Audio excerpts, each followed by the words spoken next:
Hamilələrdə tromboemboliya riski və onun səbəblərindən danışacağam. Tromboemboliya nə deməkdir? Damar divarında olan laxtalanmış qanın damar divarından qoparaq, ağciyəri, beyni tutaraq həyati risklər əmələ gətirməsinə deyirik. Hamiləlikdə isə bu risk qat-qat yüksəlir. Bunun səbəbi doğuşlar zamanı qanamaları azaltmaq, onunla bərabər də tromboliya riski artmış olur. Bununla bərabər böyümüş uşaqlıq damar divarlarına baskı göstərərək bu riski biraz da artırır.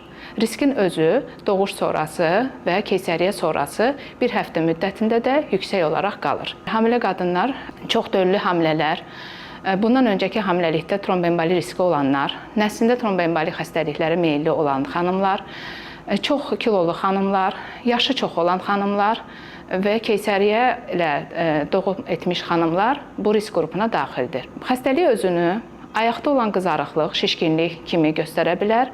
Bundan əlavə bayılma, təngnəfəslik, öskürək və qanlı bəlğəmli öskürək şəklində də özünü büruzə verə bilir.